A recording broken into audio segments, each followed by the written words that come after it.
So দুইটা university থেকে আমি অফার লেটার পাইছি, সেটা হচ্ছে University of Albany and Saint Francis College. I got a total of $36,000 scholarship, তো যার কারণে আমি মনে করলাম যে না, ইউনিভার্সিটি অফ আলবানি আমার জন্য ভালো হবে।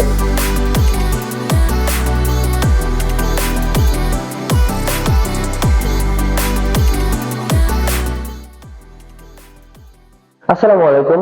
My name is M. Samir Reza. So I did my higher school certificate from Jalalabad Cantonment Public School and College from Sylhet. So recently হচ্ছে আমি ইউএসএ যাওয়ার জন্য নিজেকে প্রিপেয়ার করেছিলাম।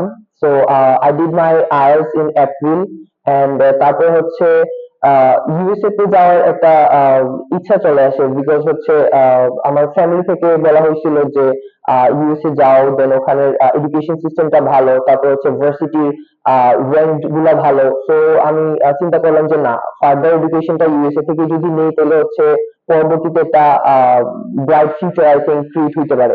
সো দ্যাটস ওয়াই হচ্ছে আমি ইউএসএ যাওয়ার ডিসিশন নেই। এন্ড তারপর হচ্ছে যে জিনিসটা আসে সেটা হচ্ছে একটা পারফেক্ট থ্রু খুঁজার আর কি, যেখান থেকে হচ্ছে ইজিলি সবকিছু সহজে আমি গুছিয়ে নিতে পারবো। সো আমার বাবা ঢাকাতে, তারপর হচ্ছে অল ওভার দ্য কান্ট্রি অনেক জায়গায় গেছে, তারপর ঘুরছে, but basically he find comfortable in GIC education limited. So যার জন্য হচ্ছে এই এজেন্সিটা চুজ করা। তারপর হচ্ছে শুরু থেকে শেষ পর্যন্ত ওরা খুবই সাপোর্টিভ ছিল অ্যান্ড এভরি ইনফরমেশনে খুবই ক্লিয়ার ছিল।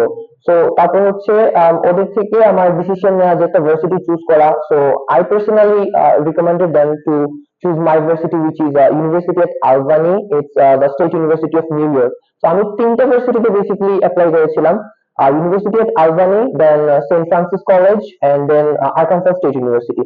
সো দুইটা ইউনিভার্সিটি থেকে আমি অফার লেটার পাইছি, সেটা হচ্ছে University of Albany and Saint Francis College. So but দুইটা থেকে আমার ফার্স্ট প্রায়োরিটি যেহেতু ছিল University of Albany, so I decided to put my I-20 from the State University of New York.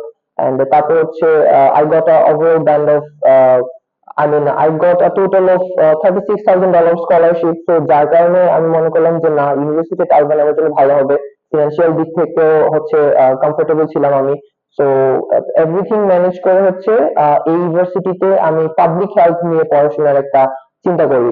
তো এই প্রোগ্রামটা আলহামদুলিল্লাহ আমি পেয়ে যাই। তো এটা হচ্ছে কোভিড-19 থেকে একটা ইচ্ছে ছিল যে ভাইরাস গুলা খুব বেশি স্প্রেড আউট হইতেছে just because of unhygienic lifestyle. So I decided যে যদি কোনোভাবে পাবলিক হেলথ নিয়ে একটু পড়াশোনা করে, if I take my knowledge, intelligency and qualification over public health, and maybe I think I can do something for my nation, for my village people, because হচ্ছে some of my relatives also suffered during COVID-19. So এটা হচ্ছে just এই spread আউটটার কারণে, যে ভাইরাসটা spread out হয়ে গিয়েছিল। তো এই জিনিসগুলা আমাকে তখন খুব বেশি চিন্তা করাইছে, ভাবাইছে। So that's why I feel interested in public health.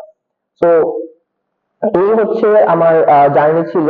So আজকে হচ্ছে আমি আমার ভিসার অ্যাপ্রুভ হয়েছে এন্ড আমার সেশন ছিল প্রথমে হচ্ছে জানুয়ারিতে, জানুয়ারি 17 তারিখে 2024-এ, বাট সামহাও হচ্ছে আমার ফার্স্ট অ্যাপয়েন্টমেন্ট ছিল 24 তারিখ, 24 ডিসেম্বর 2023-তে, বাট সেটা রিস্কেডিউল হওয়ার কারণে 11 জানুয়ারিতে চলে এসেছিল। সো দ্যাটস ওয়াই হচ্ছে আমি আবার ডেফার করছি মে সেশনের জন্য। সো এই ছিল হচ্ছে আমার ইউএস জার্নির যে প্ল্যানটা, এন্ড আলহামদুলিল্লাহ গট দ্য ভিসা। তো আমার একটা পার্সোনাল রিকমেন্ডেড থাকবে যে যারা হচ্ছে ইউএসএ তে পড়তে ইচ্ছুক বা ওখানে F1 ভিসাতে যেতে ইচ্ছুক, so for me actually GIC হচ্ছে একটা বেস্ট এডুকেশন লিমিটেড, এখানে আপনারা আসতে পারেন। এন্ড হচ্ছে ওদের ভেরি অনেস্টলি হচ্ছে সার্ভিসটা, ওদের ইনফরমেশন ডিটেলস গুলা খুব ক্লিয়ার। তারপরে হচ্ছে আপনার যে ইউনিভার্সিটিতে নিজের একটা ইচ্ছা আছে, আপনি ইউনিভার্সিটি বলতে পারেন। যেমন অনেক এজেন্সি আছে এরকম যে ওদের নিজে থেকে চুজ করা থাকে, বাট জিএসসি তে আমি যে ইউনিভার্সিটি গুলো দিয়েছিলাম ওগুলো হচ্ছে ওদের চুজেন ছিল না। So they the new universities, তো ওরা হচ্ছে নিউ ইউনিভার্সিটির সাথে জাস্ট ফর মি ইয়ে করছে, কমিউনিকেট করছে, and then they help me to get my I-20। So এই জন্য হচ্ছে ওরা ডিটেলস এর দিক থেকে, ইনফরমেশনের দিক থেকে খুবই ক্লিয়ার। সো এই জন্য ফর মি, আমি পার্সোনালি রিকমেন্ড করবো যে যারা হচ্ছে ইউএসএ তে স্টাডির জন্য যেতে চান, then GSC will be the best choice for you. Thank you.